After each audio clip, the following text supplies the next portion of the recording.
पाकिस्तान के ऊपर existential threat आया तो हम आधी दुनिया तबाह करके डाउन कर देंगे। इसका एक मिनट हामिद साहब, डॉक्टर हामिद प्लीज, इसका मतलब वो उसको पता है कि भारत पाकिस्तान के लिए एग्जिस्टेंशियल थ्रेट पैदा कर सकता है, एक बार कर चुके हैं, दोबारा कर सकते हैं। इस वजह से उसकी जो घबराहट थी, उन्होंने कहा कि मैं आधी दुनिया तबाह कर दूंगा। अभी अकबर साहब ने राकेश, बात की, डरा हुआ स्टेटमेंट वो हुआ करता है। एक मिनट, भारत के चीफ ने बिल्कुल क्लियर कहा है कि जो पहले हो चुका है वो दोबारा होगा अगर आपने अपनी हालात को सुधारा नहीं।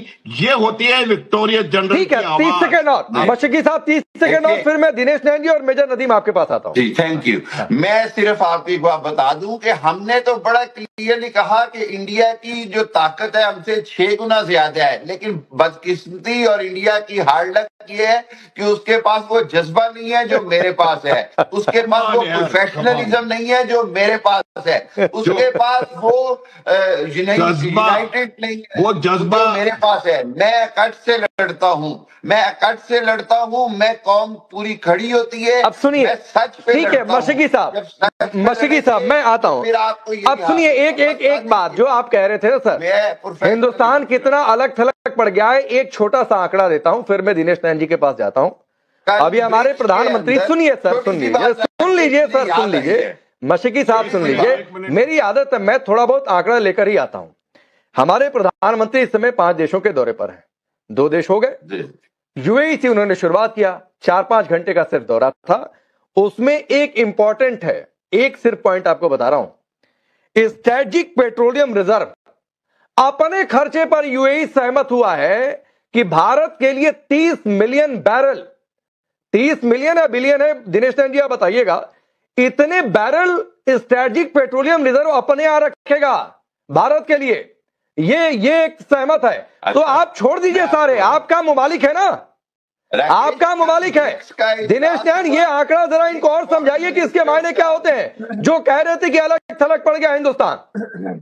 राकेश मैं आपको बता, देखिए राकेश, आ रहा हूं मशकी साहब, 2 मेहमान और बाकी है, फिर मैं आ जाऊंगा, रुक जाइए। हाँ राकेश जी, जो ब्रिक्स के फॉरेन मिनिस्टर्स का इजलास हुआ, first time in the history उसका कोई जॉइंट स्टेटमेंट नहीं आया। ये इंडिया की सबसे बड़ी शिकस्त है कि कोई जॉइंट स्टेटमेंट ऑफ फॉरेन अभी एक करके मशकी साहब इसकी प्रूफ मत तलाशिए, मैं आ जाऊंगा इस पर भी, इसकी प्रूफ मत तलाशिए। एक आंकड़ा आपको यूएई का दिया, आपका मुमालिक है ना, अपने खर्चे पर भारत के लिए पेट्रोलियम, स्ट्रेटेजिक पेट्रोलियम रिजर्व, तो इसका मतलब समझिए। मैं आपको दिनेश नैन जी, फिर मैं मेजर नदीम आ रहा हूं, रुक जाइए। देखिए राकेश, और जो आप सवाल कर रहे थे वो 30 मिलियन बैरल्स के बारे में बात कर रहे हैं। बिकॉज ये एक पाइपलाइन जो है वो हॉर्मोज के खिलाफ, जो हॉर्मोज में अभी सिचुएशन बन रही है, उससे अलग एक पाइपलाइन बिछाई जा रही है, जिससे कि हॉर्मोज बिल्कुल बाईपास हो जाएगा। और जितना भी तेल है, चाहे वो कुवैत का हो, चाहे वो बाकी जो गल्फ ये कोऑपरेटिव काउंसिल है, इनके जितने भी देश हैं, इनका तेल हो, वो तेल हमारे अरेबियन सी की तरफ में आ जाएगा। तो उससे फिर ये जो ईरान की तरफ से खतरा बढ़ता है वो नहीं होने का। वैसे भी देखिए, हम ईरान जो सऊदी अरब है उसने तो ईस्ट वेस्ट एक पाइपलाइन बिछाई रखा है, और वो रेड सी के माध्यम से उसको यूरोपियन देशों की तरफ वो उसको भेज भी रहा है। अब मैं हामिद साहब की बात पे आता हूं। हामिद साहब का जज्बा, हामिद साहब का बहुत जज्बा है आतंकवादी पैदा करने। इन्होंने हुर्रियत कॉन्फ्रेंस को इस्लाम का नाम लेकर के, कश्मीर का नहीं,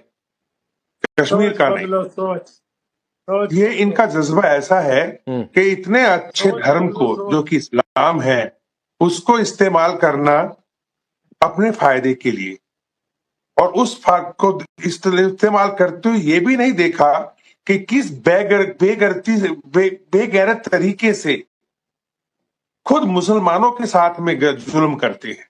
आज बलूचिस्तान के अंदर मुस्लिम्स हैं, वहां पे इनका क्या चल रहा है, बीएलए इनका क्या हाल बना रही है।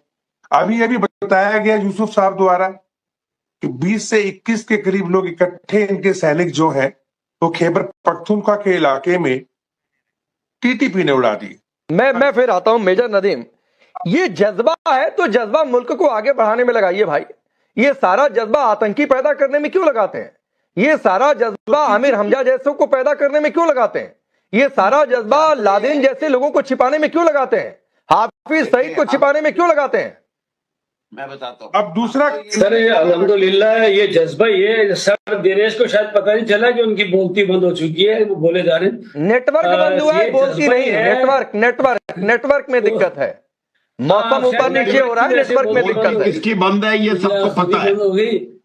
तो ये तो बात ये है कि ये जज्बा ही है जिसकी वजह से ये जो आपके चीफ ऑफ गिदड़ स्टाफ जो हैं और ये इनकी गिदड़ भपकियां हैं जो ये हमेशा देते रहे, और मैंने हमेशा चैनल में कहा है, सुनिए ना, फ्यूचर टेस्ट में बात सुनिए, आपकी यही दिक्कत है। एक सामान्य सा सवाल पूछा, आप यहाँ अपने जंग हारने पर फील्ड मार्शल को आपके यहाँ के लोग ही फील्ड मार्शल कहते हैं, तो सामान्य तरीके से बात रखिए। ये जज्बा आपने पहली लाइन में दिखा दिया है मेजर नदीम, पहली लाइन में आपने अपना जज्बा दिखा दिया कि आपका जज्बा कितना जोरदार है। हमारे यहाँ इसको मुहावरे में गीदड़ भपकिया कहते हैं, जो फ्यूचर टेंस से बात करे, जो करने वाले होते हैं वो करके दिखाते हैं। तो कर ही दिया 71 में भाई, आप कैसे करते हैं? ये सारी पॉलिटिकल स्टंट है, पॉलिटिकल प्रोजेक्शन के लिए है। इन्हीं के जो पिछले चीफ ऑफ आर्मी स्टाफ थे MM निर्वाण साहब, उनकी किताब पढ़ लें, ठीक है, जो 4 स्टार ऑफ डेस्टिनी, वो कहते हैं कि इंडियन लीडरशिप में तो इतनी